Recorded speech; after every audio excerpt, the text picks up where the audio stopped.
Companheiros, não se aprende a programar em uma linguagem qualquer que seja sem fazer exercícios. Neste vídeo, dando continuidade aos nossos cadernos de inteligência artificial, nós vamos fazer alguns exercícios de programação em Prolog. Então, sem mais enrolação, vamos direto ao que interessa nesse vídeo.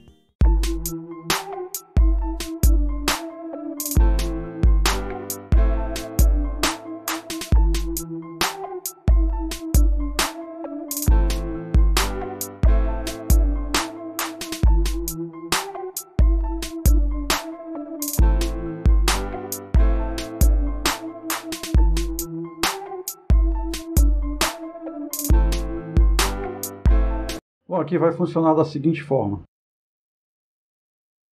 Eu vou dar uma ideia para vocês. Aqui no vídeo vai aparecer o desafio. E em seguida a gente dá uma pausa. Você pode dar uma pausa no vídeo. E depois que você der a pausa, você pode ver a solução. Ok? Então, primeiro, vou colocar a questão, depois a pausa e depois a solução. Ok? Então vamos lá. Nossa primeira questão é: faça um programa para remover um elemento de uma lista em Prolog. Então essa é a nossa primeira questão. Pausa, em seguida o resultado.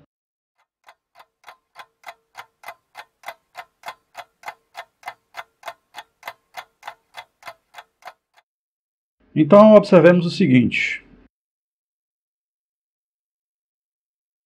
Remover um elemento de uma lista implica nas seguintes ações, ou nas seguintes definições. Observe bem que é bom a gente parar de pensar de forma procedural. Então, a primeira coisa, se o elemento que nós vamos remover da lista é a cabeça, então basta que a gente retorne a cauda. Isso está escrito aqui, ó. Então, vamos remover o elemento x de uma lista contendo uma cabeça x e uma cauda xs. O resultado é xs. Acabou. Então, em um simples comando, a gente definiu o que é remover um elemento de uma lista, desde que esse elemento seja a cabeça. Mas se não for, se o elemento não for a cabeça da lista, então ele está na cauda. Se ele está na cauda, basta que remover x, um elemento x de uma lista de cabeça y, cauda ys, terá como resultado uma nova lista. A cabeça é a mesma, já que a cabeça não é o elemento que nós queremos remover, mas a cauda será diferente, será zs. Essa cauda aqui será diferente dessa cauda aqui porque o elemento x está na cauda. Se ele está na cauda, a cauda zs é o quê? É o ys sem o x. E aí vem a história. Remover o x do ys, pode ser que o x seja o primeiro elemento do ys, ou pode ser que ele seja o restante dos elementos do ys. Aí volta para essa casa aqui, chama recursivamente isso aqui. Então, voltar para esse caso significa dizer, por exemplo, se o x é diferente do y, obviamente, que já é o caso, né? E a gente supõe que ele vai fazer isso porque é o caso. Se a gente tirar isso aqui também vai dar erro, né? E se o x é diferente do y, ele remove o x do ys, que é da cauda. Remove o x da cauda. E tem como resultado zs, o zs que vai ser passado para cá. Ora, então, chamar essa função recursivamente aqui, uma chamada recursiva, significa chamar ela aqui de novo e chamar ela aqui de novo, e ficar encadear as chamadas de forma que o zs será o ys sem o x. E o zs comporá a nova lista que retornará para a chamada original. Então, está aqui a definição em duas linhas somente, de um programa que remove um elemento da lista. Vamos testar. Para a gente testar, basta digitar aqui remove. Vamos remover aqui um elemento 3, por exemplo, de uma lista que é 1, 2, 3, 4.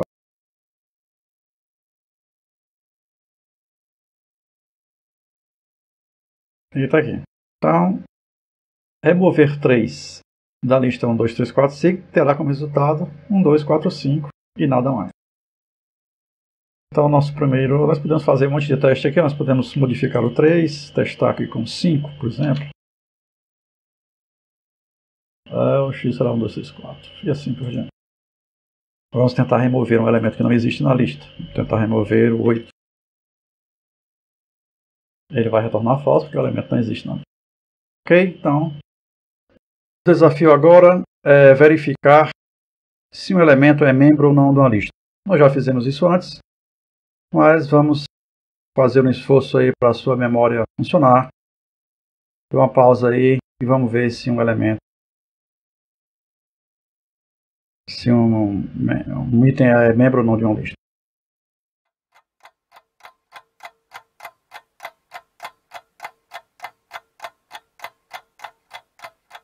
Vamos lá então para a solução número 2. Nós já fizemos isso aqui, vamos fazer de novo. Só um reforço na memória. Então nós sabemos muito bem que, definindo em termos de lógica, um elemento é membro de uma lista se ele for a cabeça da lista. Então isso está descrito aqui. É um caso base na nossa recursão. O elemento ele será membro de uma lista, caso ele não seja a cabeça, se ele for membro da cauda. Então, ou ele é membro igual à cabeça, ou ele é membro da cauda. Pronto, assim nós definimos um membro. Vamos testar. Vamos verificar se o elemento 2 pertence a uma lista qualquer contendo 2.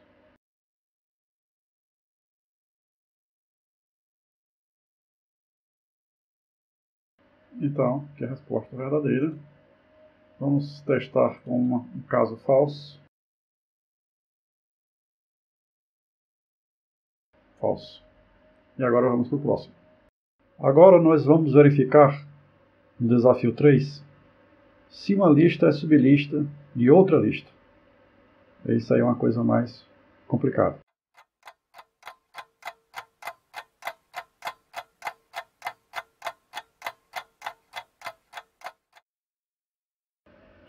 Bom, vamos lá.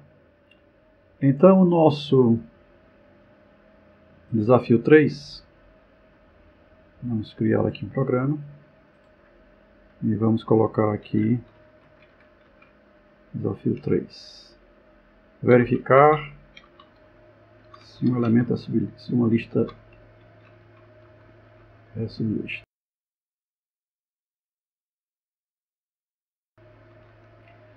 Bom, para verificar se uma lista é sublista de outra, nós teríamos que verificar se ela é um prefixo, por exemplo, da outra lista, ou se é um sufixo. Nós podemos trabalhar com esses dois elementos. Então, primeiro vamos criar o predicado prefixo e vamos verificar se ele funciona. Então, vamos lá. Então, nós temos aqui uma lista vazia, ela é prefixo de qualquer coisa. Então, nós temos aqui a definição clara. A lista vazia é prefixo de qualquer coisa. Uma lista cuja cabeça x e cauda xs, ela é prefixo de uma outra lista se ela tiver a mesma cabeça. E se ela for prefixo, ou seja, se o restante dela, a cauda dela, for prefixo da cauda da outra. Se ela tem a mesma cabeça, elas são iguais, e a cauda dela é prefixo da outra, então ela também é um prefixo. Vamos testar isso aqui. Vamos testar isso aqui, só para verificar se está certo. Então, vamos ver se essa lista prefixo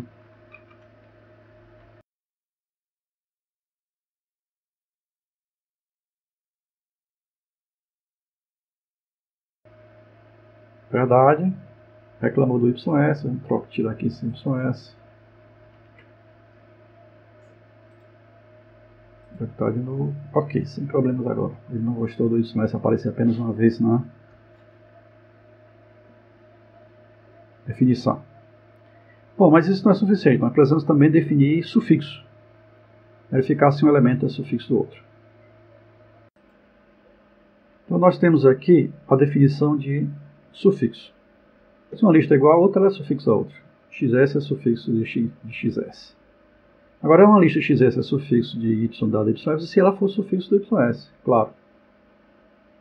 Tá?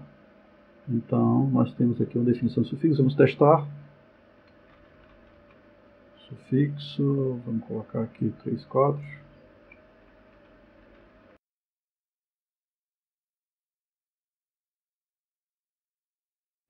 Verdade. Não gostou do Y, vamos tirar o Y aqui.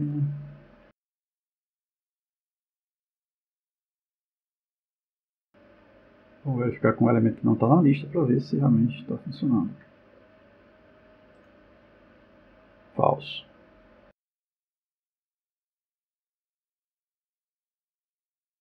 Ok. Bom, então uma lista ela é sublista da outra, se ela for um prefixo ou se ela for um sufixo. Agora vamos colocar aqui a nossa definição de sublista. Então nós temos aqui XS é sublista de YS. Se uma outra coisa qualquer, PS, for um prefixo de YS, e esse PS for um sufixo de XS. Então ele será com certeza um sublista se ele for um prefixo de um sufixo. Vamos testar. Vou colocar aqui sublista no lugar do prefixo. Sublista.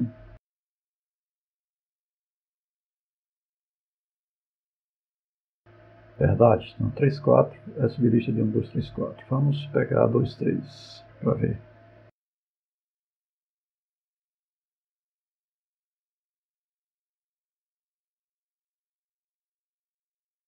Também é verdade. Vamos pegar um que não existe.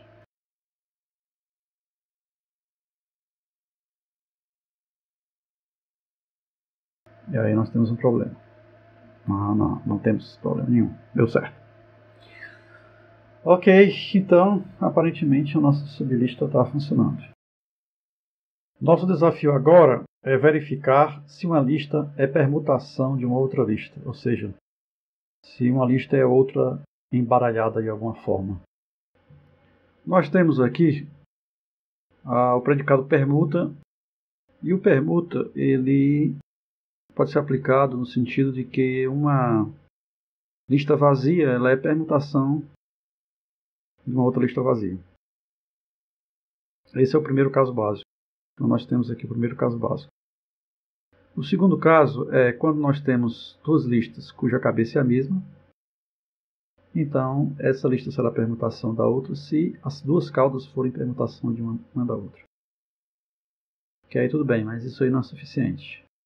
E se as duas listas tiverem cabeças diferentes e nós quisermos saber se uma é permutação da outra a si mesma? Bom, aí eu vou fazer o seguinte. Eu vou remover a cabeça de uma da cauda da outra. Então, eu removo x de ys e tenho como resultado zs. Depois eu removo a cabeça da segunda, o y, da cauda da primeira, xs, e tenho como resultado ks. Necessariamente o zs tem que ser, aliás, o ks tem que ser uma permutação do zs para que o resultado final seja uma permutação. Então, vamos testar. Vou criar aqui uma carry e vamos botar permuta.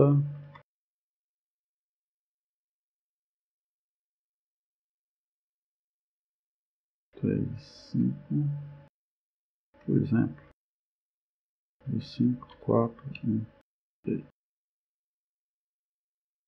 Não, são listas diferentes, portanto a permutação é falsa. Agora vamos fazer com que elas fiquem iguais. Vamos pegar aqui o 2, colocar aqui. Pronto. Então elas são exatamente 1, 2, 3, 5, 5, 2, 1, 3. Show. Então a nossa solução está correta. O nosso desafio agora é remover os elementos duplicados de uma lista.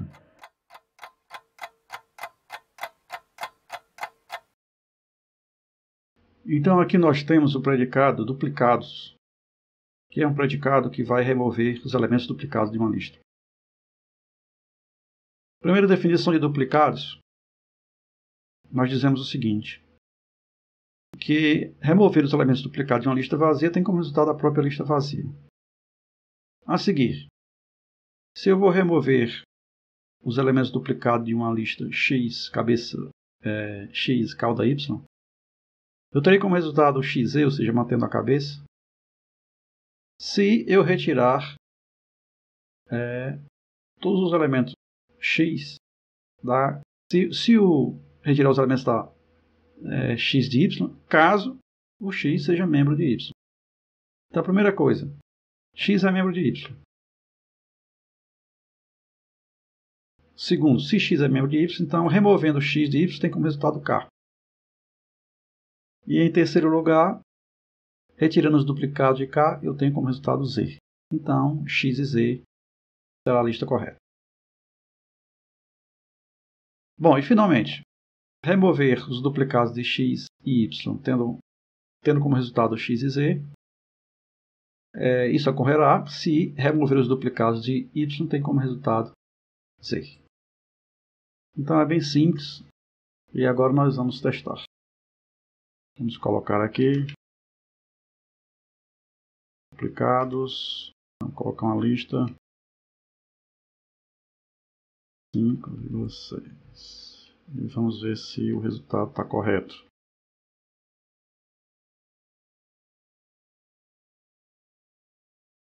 Bom, o resultado foi correto. Observe que nós estamos aqui removendo apenas os duplicados. Se estiverem triplicados, quadruplicados, não sei o que, você vai ter que melhorar o programa aqui e eu deixo isso como tarefa para você.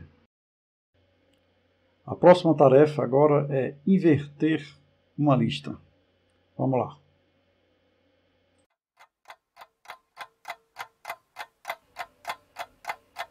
Bom, nós temos aqui a nossa função para inverter uma lista. É uma função que a gente já viu também no vídeo anterior. Estamos só mostrando aqui que nessa função, ou nesse predicado, há uma conversão de predicados de aridade 2, de aridade 3 para aridade 2.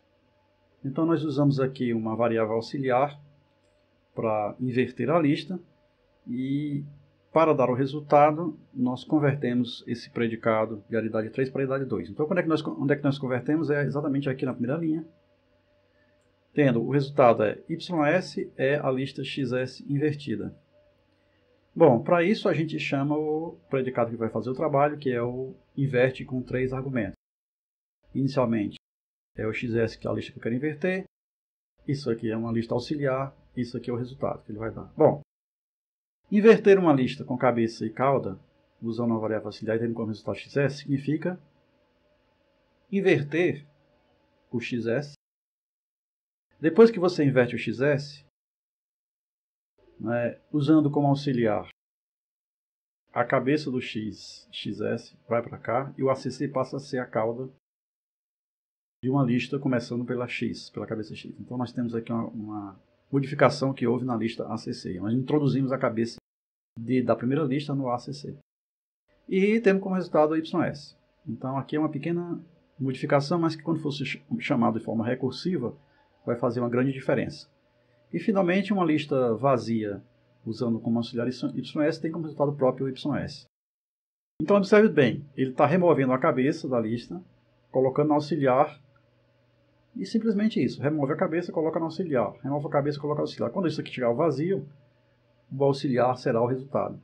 Mas quando o auxiliar é o resultado que retorna a chamada recursiva, ele vai retornar em cadeia. E é isso que faz o invert funcionar. Então o invert funciona por causa da recursão, que quando chega no último nível, no caso base, ela retorna a própria ys, que na realidade está contendo, nesse caso, toda a lista xs, só que retirado cabeça uma a uma e colocado no acc. Então ele tira uma cabeça e coloca no acc. Quando ele chamar a função recursiva, ele tira a cabeça da chamada seguinte e bota no acc.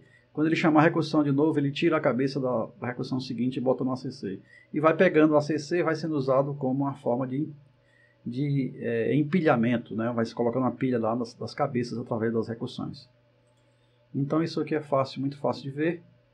Você pode criar a árvore do invert para verificar como é que isso realmente acontece. Vamos só testar. Vamos inverter uma lista aqui qualquer.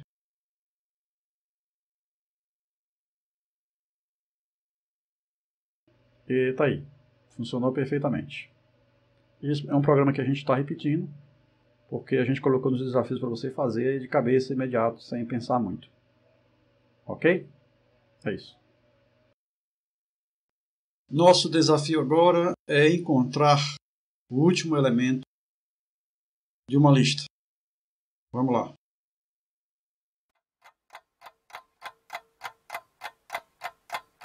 Esse aqui é o tipo do problema que você só precisa raciocinar um pouco. Por exemplo, o último elemento de uma lista que só contém um elemento é ele próprio. É esse que está escrito aqui. O último elemento de uma lista. O x é o último elemento de uma lista contendo somente o x. Se a lista contém mais de um elemento, então x será o último elemento de uma lista qualquer, se ele for o último elemento da cauda. Pensando dessa forma, basta escrever em lógica de primeira ordem, aí no caso em prólogo. E aí a gente já tem o resultado. Agora vamos testar.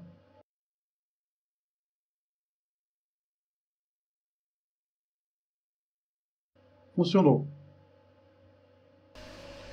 Nosso desafio agora é encontrar o enésimo elemento de uma lista.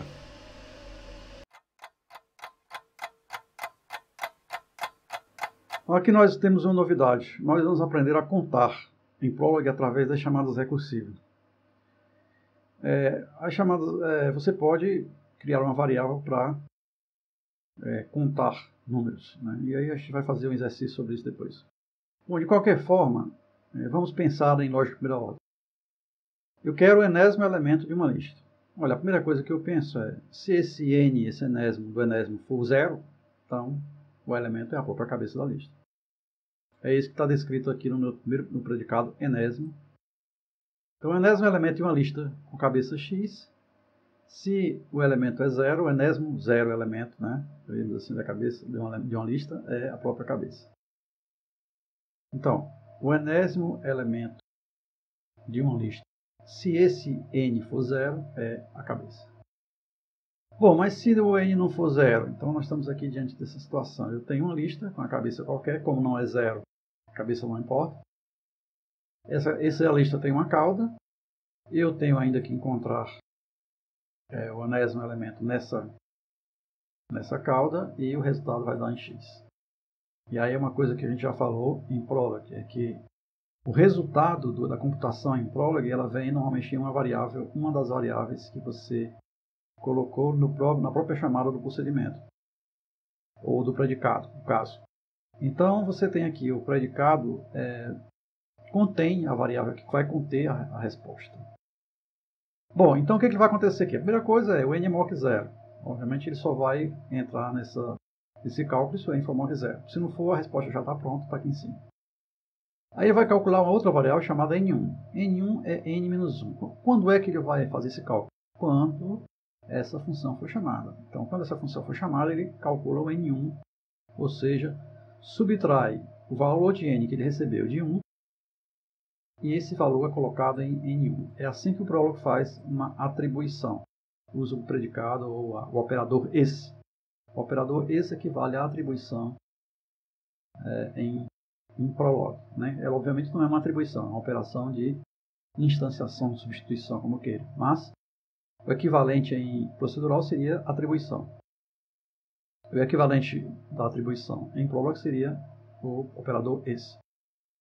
Bom, então ele calculou n1, aí ele vai calcular o enésimo elemento do que sobrou aqui dessa lista, que é a cauda. Passando para ele o n1, ela vai ser o n1ésimo elemento da lista y. Porque ele subtraiu do n.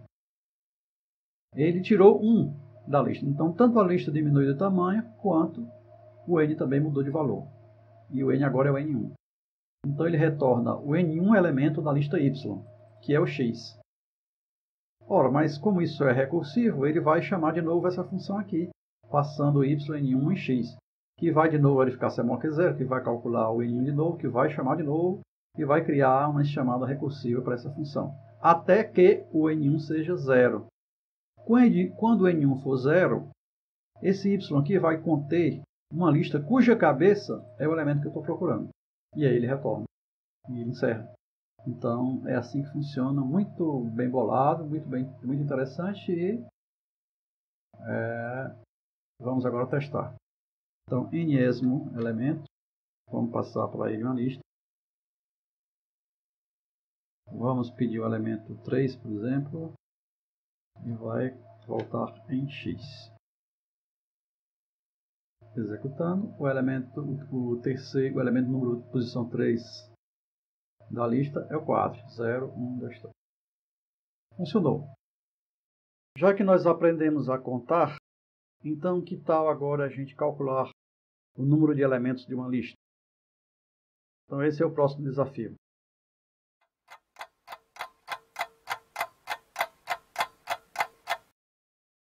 A solução para esse caso também é muito simples. A primeira coisa que nós fazemos é definir que a contagem de uma lista vazia é 0.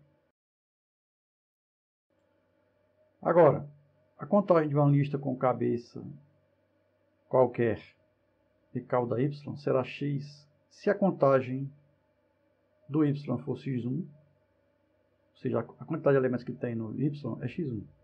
E o x vai ser x1 mais 1. Então observe que essa chamada vai chegar no zero. Aí quando no zero vai voltar o valor zero, que vai ser somado com um colocado na anterior, que vai ser somado com um colocado na anterior e assim por diante. E aí a velha chamada recursiva resolveu o nosso problema. Vamos ver se funciona. Então nós temos aqui conta. Funcionou. Bem simples. Nosso 10º desafio aqui desse vídeo é gerar n elementos de uma série de razão dada. Obviamente isso pode ser usado para fazer com números pares, números ímpares, etc. Mas então vamos fazer bem genérico. Vamos lá.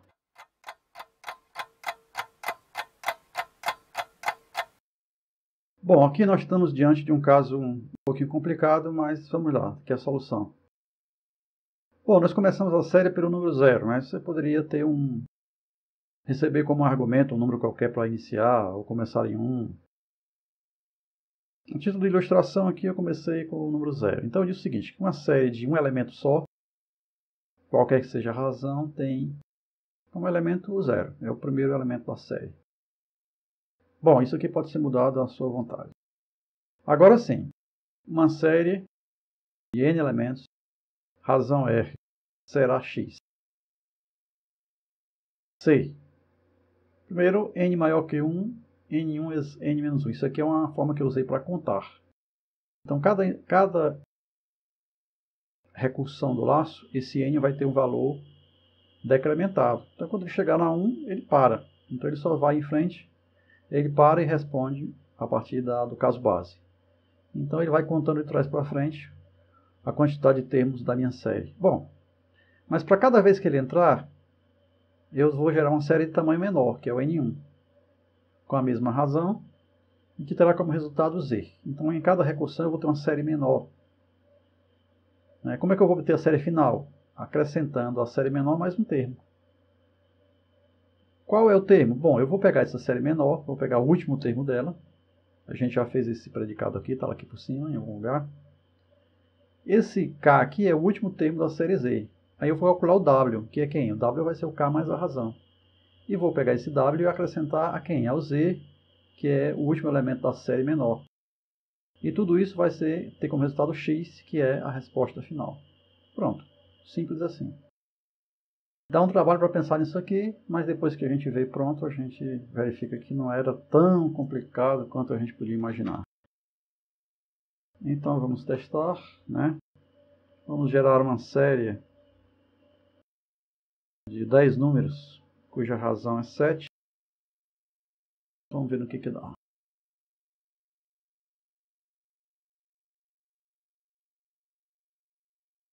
Pronto, está aqui. Então o 0, o 7, o 7 de 7, 14, 21, 28, está aqui. Os múltiplos, na realidade, né, de 7. É isso aí. Com isso, nós vamos dar uma parada no vídeo para ele não ficar muito longo. Fizemos aqui 10 desafios. E no próximo vídeo nós vamos fazer mais 10 desafios para fechar essa rodada inicial de desafios em Prolog, como uma forma de exercício para você ir fixando o que aprendeu até agora. Até o próximo vídeo.